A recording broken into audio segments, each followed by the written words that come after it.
नमस्कार साथियों, विस्तार भारत में आपका स्वागत है।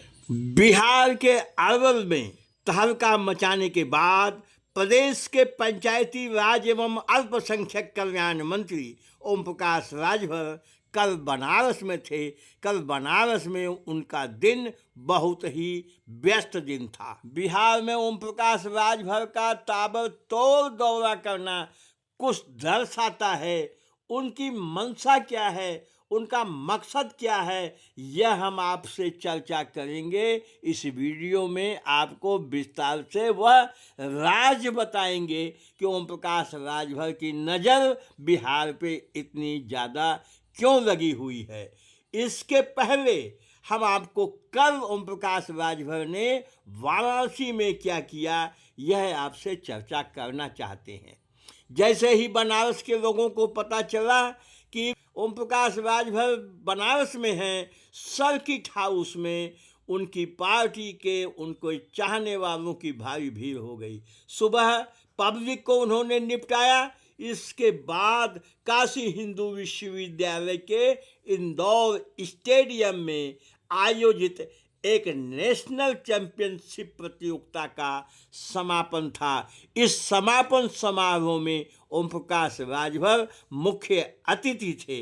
उन्होंने विजयी प्रतियोगियों को पुरस्कार वितरित किया और आह्वान किया कि काशी हिंदू विश्वविद्यालय ऐसा स्थान है जो दुनिया में यहाँ के छात्र, यहाँ के प्रतियोगी जीवन के हर क्षेत्र में सफल होके अपना डंका बजाते हैं। ओम प्रकाश राजभर इस बीच कार्यकर्ताओं को भी नहीं भूले। भागवत राजभर नाम के एक कार्यकर्ता सड़क दुर्घटना में गंभीर रूप से घायल हैं। जब उनको इस बात की खबर लगी तो भागवत राजभर के घर जाके उन्होंने कुशल क्षेम पूछा। साथ ही साथ धरसौना निवासी छेदी यादव के यहाँ विवाह समारोह में भी ओम प्रकाश राजभर सम्मिलित हुए। यह तो उनकी कल वाराणसी की दिनचर्या थी, लेकिन अब ओम प्रकाश राजभर बिहार में क्या करने वाले हैं, इसको जान लेते हैं।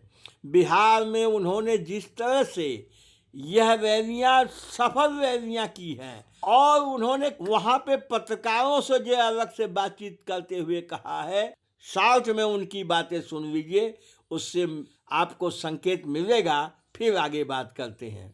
बनाए हुए हैं यहाँ कि 156 सीटें विधानसभा में हैं, जहां अकेले राजभर, रजवार, राजवंशी, राजधोक का वोट 30,000, 40,000, 50,000, 60,000 एक एक विधानसभा में वोट है। गिनती नहीं है। जातिवार जनगणना हुई तो उसमें भी इनकी गिनती नहीं आई। तो आप सोचिए कि अभी आपने एक नवादा का फिगर देखा, इसी तरह आपको हम कम से कम 32 जिले का फिगर हम दिखाने की जब हम जाते हैं तो लोग 25-25, 20-20 हजार लोग आते हैं अपना संसाधन, अपना पैसा लगा के। तो क्यों आते हैं? अगर है नहीं तो फिर आता कौन है? ओम प्रकाश राजभर का इशारा आपने देखा। ओम प्रकाश राजभर का कहना है कि लगभग 125 सीटों पे राजभर समाज और इनसे मिलती जुलती जातियों का वर्चस्व है, भारी संख्या है। अब तक ये जातियां उपेक्षित होती रही हैं, लेकिन ओम प्रकाश राजभर जब से बिहार में गए हैं, इनकी सभाओं में यही जातियां इकट्ठा होती हैं। ओम प्रकाश राजभर का कहना है कि एनडीए को हमने ये बातें बता दी हैं।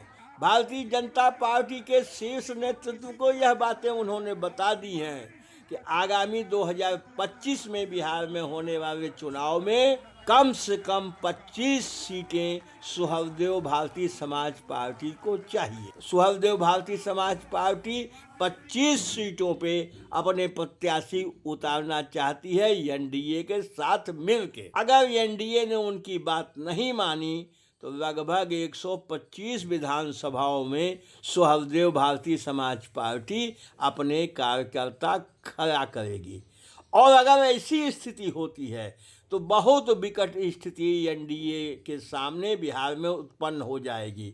नीतीश कुमार को परेशानी होगी, साथ ही साथ भारतीय जनता पार्टी के उम्मीदवारों को भी परेशानी होगी। बिहार जीतना है तो नीतीश कुमार और भारतीय जनता पार्टी को ओम प्रकाश राजभर का सहारा लेना पड़ेगा। जिस तरह से उत्तर प्रदेश में दबाव बनाकर ओम प्रकाश राजभर ने भारतीय जनता पार्टी को मजबूर किया है, ऐसा लग रहा है कि जनमत जिस तरह का उनके साथ बिहार में दिखाई दे रहा है, एनडीए को उनकी बातें माननी होगी। और ओम प्रकाश राजभर का यह स्वभाव रहा है कि दबाव बना के अपने समाज और पार्टी का वो भला कर देते हैं। तो इस हिसाब से अगर एनडीए ने 25 सीटें उन्हें दे दिया तो ओम प्रकाश राजभर का लक्ष्य कम से कम 10 विधायक बनाकर बिहार सरकार में 2-3 मंत्री बनाने की उनकी योजना है। अब आगे क्या हो पाता है, राजनीति किधर करवट लेती है, यह तो समय पे ही पता चलेगा। लेकिन ओम प्रकाश राजभर की इन बातों को इग्नोर नहीं किया जा सकता है। बस साथियों, इस वीडियो में इतना ही। इस संबंध में आपके क्या विचार हैं हमें कमेंट करके बताइएगा। लाइक कर दीजिए, शेयर कर दीजिए। एक बार पुनः विस्तार भारत पे आपका स्वागत है। बहुत बहुत धन्यवाद।